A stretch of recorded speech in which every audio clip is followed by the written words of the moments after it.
गुलमर्ग पहलगाम है, और इसी तरह हमारा ये क्या नाम रेजिडेंसी रोड है। ये गुलमर्ग का लीजेस खत्म हो गए, 700 साल से लोगों के पास होटलियर्स बने, काफी पैसा उन्होंने इन्वेस्टमेंट किया है उसमें होटलों में। आज तक गवर्नमेंट ऑफ इंडिया उसको रेगुलराइज नहीं कर रही है, और जरूरत इस बात की है कि उसको फ्री होल्ड अप कर दे, चाहे रेजिडेंसी रोड का एरिया है, चाहे आपका गुलमर्ग का है, चाहे आपका पहलगाम का है, ताकि लोगों ने जो इन्वेस्टमेंट करोड़ों रुपए की है उसको वो फिर से बढ़ाए। मेरी गुजारिश है कि वहां पर उसमें ये कहा गया था कि ये हम इसलिए ये तोड़ रहे हैं कि एक तो हम यहाँ पर डाउनलोड इन्वेस्टमेंट होगी, बाहर के मुल्कों से लोग आएंगे, रियासत जम्मू कश्मीर में इन्वेस्टमेंट करेंगे, और रियासत और मरकजी हुकूमत भी जो भी है दिल खोल कर वहाँ पर पैसे दे देगी ताकि डेवलपमेंट हो जाए। दूसरा उन्होंने ये कहा था उस वक्त कि ये जो हमारे कश्मीरी पंडित भाई हैं जो उस तूफान में निकल गए, अब मुल्क के दूसरे शहरों में रहते हैं, उन्होंने ये भी कहा था कि हम इनको वापस बसाएंगे अपने अपने ठिकानों पर, अपने अपने घरों में। लेकिन क्या किया इस सरकार ने, उन्होंने उनकी जो एग्जाइल कश्मीरी पंडित्स की, उनको परमानेंट किया, कोई नहीं बसने गया उधर वापस जब से ये बीजेपी की सरकार आई है 2014 में। और इसी तरह तीसरी बात जो मैं यहाँ पर कहना चाहता हूँ, जो अनएम्प्लॉयमेंट के लिए ऑनरेबल प्राइम मिनिस्टर साहब ने कहा था कि हम 5 लाख नौकरियाँ दे देंगे, 1 लाख नौकरी हम out of the government sector दे देंगे, और 4 लाख हम प्राइवेट सेक्टर में दे देंगे। कहाँ गई वो नौकरियाँ, कहाँ है वो नौकरियाँ जिसका वादा किया गया था? और इसके बाद ये भी कहा गया था 370 के तोड़ने के वक्त कि इससे रियासत में मिलिटेंसी खत्म होगी। मैं इस हवाले से पूछना चाहता हूँ, क्या वो मिलिटेंसी खत्म होगी? अभी आपका लास्ट ईयर हुआ पहलगाम वाक़ा सबको मालूम हुआ। हमारे रियासत जम्मू कश्मीर के लोगों ने खून के आंसू बहाए जिस वक्त वो वाक़ा हुआ, और हमने कंडेम किया, रियासत जम्मू कश्मीर के लोगों ने कंडेम किया। रियासत जम्मू कश्मीर के लोग हर गली, हर कोच, हर बाजार, हर शहर में निकले सड़कों पर और उस एग्ज़ाम को कंडेम किया। लेकिन मैं यहाँ पर ये पूछना चाहता हूँ कि क्या वो मिलिटेंसी ख़त्म हो गई? आपने तो मिलिटेंसी को उस हद तक तरह दे दी कि पाकिस्तान के साथ अभी आपने एक जंग भी लड़ी। तो मैं यहाँ पर ये दूसरी बात कहना चाहता हूँ, उस जंग के नतीजे में क्या हुआ? एक तो हर एक रियासत जम्मू कश्मीर के एक इंसान को अब सस्पिशन की नज़रों से देखा जाता है। मेरी गुजारिश होगी इस हाउस से, इस सेंट्रल गवर्नमेंट से, कि जो सस्पिशन से आप रियासत जम्मू कश्मीर के लोगों को देखते हैं उसकी तरफ वो छोड़ दीजिए। हम रियासत जम्मू कश्मीर के लोग भी मुल्क के इतने ही सिटीजन हैं, वही हक रखते हैं जो जिस तरह बाकी मुल्क के लोग रखते हैं। और हमारा प्रेडोमिनेंटली हमारा कश्मीर का रीजन इसमें ज़्यादा से ज़्यादा मुतासर हुआ है। प्रेडोमिनेंटली आबादी भी जो है हमारी मुस्लिम आबादी है। हमारा मज़हब, हमारा कुरान कंडेम करता है वायलेंस को। हमारे कुरान में ये अल्लाह ताला फरमाता है कि कोई भी आदमी जो बेगुनाह इंसान का कत्ल करे वो इंसानों का कत्ल करता है। मैं सबसे पहले ये बताना चाहूँगा कि रियासत जम्मू कश्मीर वाहिद एक रियासत है सारे इस कंट्री में जहाँ का बजट 2 जगह बनता है। एक बजट जो ऑनरेबल फाइनेंस मिनिस्टर साहब ने यहाँ पर दिया जिसमें यूटी का भी बजट था, और दूसरा बजट जो हमारी असेंबली बनाती है, और हमारी असेंबली ने अभी जो बजट वहाँ पर बनाया JNK में 1,27,767 रुपये का करोड़ का बजट था, जिसमें करीबन 80,000 करोड़ कैपिटल एक्सपेंडिचर थे। और पार्लियामेंट की तरफ से जो ये बजट अभी ऑनरेबल फाइनेंस मिनिस्टर साहब ने दिया यहाँ पर, वो करीबन 43,000 करोड़ का है।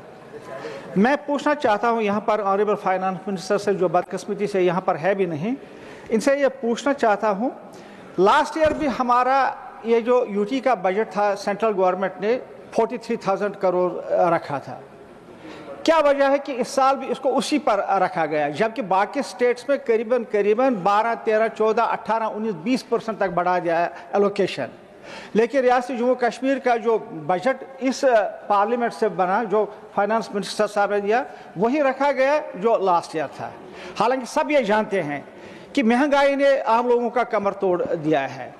कॉस्ट ऑफ लिविंग कितना हाई हो गया है, डॉलर का कीमत रुपए के मुकाबले में कितना बढ़ चुका है। और ये क्या नाम ऑनरेबल फाइनेंस मिनिस्टर से मैं यहाँ पर ये पूछना चाहूँगा, बल्कि रिक्वेस्ट भी करना चाहूँगा रियासत जम्मू कश्मीर के लोगों की तरफ से कि ये जो इन्होंने ये 43,000 करोड़ का बजट रखा यूनियन टेरिटरी के लिए, जम्मू कश्मीर यूनियन टेरिटरी के लिए, तो इसको बढ़ा दें उनकी ज़रूरियात के मुताबिक, और जो स्टेप अप आपने दूसरे स्टेट्स में दिया है वही स्टेप अप हमें भी दे दीजिए। मुझे याद है कि जिस वक्त 370 तोड़ दिया गया, इसी पार्लियामेंट ने तोड़ दिया गया 5 अगस्त 2019 को, उस वक्त प्राइम मिनिस्टर साहब ने जो तकरीर कतल नफ्स बिगारी नफ्स इज़ फसाद फिल अर्द फकान्नमा फकतल नास जमीअन वमन अहया फकान्नमा अहयल नास जमीआ, ये अरबी में है, कुरान में लिखा है कि कोई भी ये निहत्ता इंसान जो होगा, अगर कोई भी उसको कत्ल करेगा तो ये सारे इंसानियत का कत्ल है, और जो कोई इंसान किसी के साथ भलाई के साथ पेश आएगा, उसको बचाएगा, तो वो सारी इंसानियत की भलाई करता है। लिहाजा मैं यहाँ पर ये कहना चाहता हूँ रियासत जम्मू कश्मीर के लोगों के साथ जो इसके बाद सलूक हुआ, खासकर लेबरर्स के साथ, स्टूडेंट्स के साथ, और जो ट्रेडर्स हमारे हैं उनके साथ जो होता है, ये हाउस इसको कंडेम करे। और मेरी आपसे भी ये गुजारिश है कि एक मैसेज चला जाना चाहे। मैं ऑनरेबल होम मिनिस्टर साहब का शुक्रिया अदा कर रहा हूँ, हम मिले उससे, तीनों मेरे जो कोलीग्स यहाँ पर है, और उन्होंने हमें वादा दिया था कि मैं इसमें ज़रूर एग्ज़ाम का, और उन्होंने किया भी, उससे चीफ मिनिस्टर साहब ने किया, लेकिन अभी भी फिर भी ज़रूरत है उस ये जो दहशत फैलाई गई बाकी के रियासतों में, उसको किसी न किसी तरह तोड़ दाए। जियो टैगिंग हमारी मस्जिदों की होती है, मुझे बताएं किस मंदिर या किस गुरुद्वारा का कश्मीर में जियो टैगिंग हो गई, किस ज़मीन में है। रोज़ पटवारी आते हैं, मस्जिदों का पूछते हैं, इमामों का पूछते हैं, आधार कार्ड लाओ जी, थाने पर जाओ जी। मेरे ख्याल में ये किसी भी शख्स के मजहब में एक खुली सी मज़ाहमत है। मैं चाहता हूँ ऑनरेबल चेयरमैन साहब से मेरी ये गुजारिश है कि इस सिलसिले का ये नोटिस ले लें। तो दूसरी बात मैं यहाँ पर कहना चाहता हूँ, अभी आप सारी कंट्री के नज़रों में आया होगा, वैष्णो देवी यूनिवर्सिटी में एडवर्टाइज हुआ, नीट के तरफ से वहाँ पर ये MBBS स्टूडेंट्स की सिलेक्शन हो गई, और नीट ने उनको क्वालिफाई करवाया, लेकिन इतना हंगामा उधर हो गया तो यूनिवर्सिटी ही बंद हो गई, मेडिकल कॉलेज भी ख़त्म ही हो गया। क्या ये ऐसा होना चाहिए? हालांकि कश्मीर के लोगों ने कभी नहीं यह कहा, अब लॉ यूनिवर्सिटी पर लड़ाई शुरू हो गई, लेकिन हमने कभी नहीं कहा IIT जम्मू में है, IIM जम्मू में है, एम्स जम्मू में है, हमने कभी ये नहीं कहा ये कि हम चाहते, हम सोचते हैं, हम जानते हैं और मानते भी हैं कि जम्मू हो या कश्मीर हो एक ही जिस्म के दो हिस्से हैं, लिहाजा ऐसा नहीं होना चाहिए, इसको बंद किया जाना चाहिए। मैं आपसे ये गुजारिश करना चाहता हूँ, ये किस किस्म की डेमोक्रेसी है जिसकी तरफ हम इससे चलते हैं? मैं इसमें नज़र रखने की ज़रूरत है। दूसरी बात मैं जो यहाँ पर कहना चाहता हूँ वो ये है कि हमारे पावर प्रोजेक्ट्स हैं, हमारा पोटेंशियल जो है 22,000 करोड़ का है, अभी तक हमने टोटल टैप जो किया है 2,000 करोड़ का ये है, और वो सेंट्रल गवर्नमेंट के पास NHP के साथ काफ़ी टाइम से है। एक दो मिनट तो NHP से के पास है। मैं चाहता हूँ कि हम पावर के लिए तरसते हैं वहाँ पर, क्या ये अच्छा होता है कि जो प्रोजेक्ट हमारे रिसोर्सेज अनटैप हो वो NHP से ले ले और वहाँ पर बिजली प्रोजेक्ट बनाए, लेकिन जो प्रोजेक्ट्स आपके पास पिछले साल हजार से पड़े हुए हैं आप हमें वापस कर लीजिए, हमारी रियासत का भी भला हो जाएगा। साथ साथ में टूरिज्म के बारे में वेरी इंपॉर्टेंट क्वेश्चन, हमारी पहचान अगर आप किसी को कहेंगे शहर श्रीनगर दारुल रियासत जम्मू कश्मीर का शायद कोई नहीं पहचानेगा, लेकिन अगर आप डल की बात करेंगे या अगर आप वाइल्ड लाइफ सेंचुरी की वहाँ पर बात करेंगे कि सारी दुनिया के लोग जानते हैं कि ये किस हिस्से का है, हिंदुस्तान के किस हिस्से का ये है। आज जनाब डल के सामने 3,000 कनाल ज़मीन ली जा रही है जो CRP खरीदने चाह रही है, और उससे सेंचुरी जो है वाइल्ड लाइफ सेंचुरी जो वर्ल्ड फेमस सेंचुरी है, और ये डल गए, ये नामो निशान ख़त्म हो जाएगा।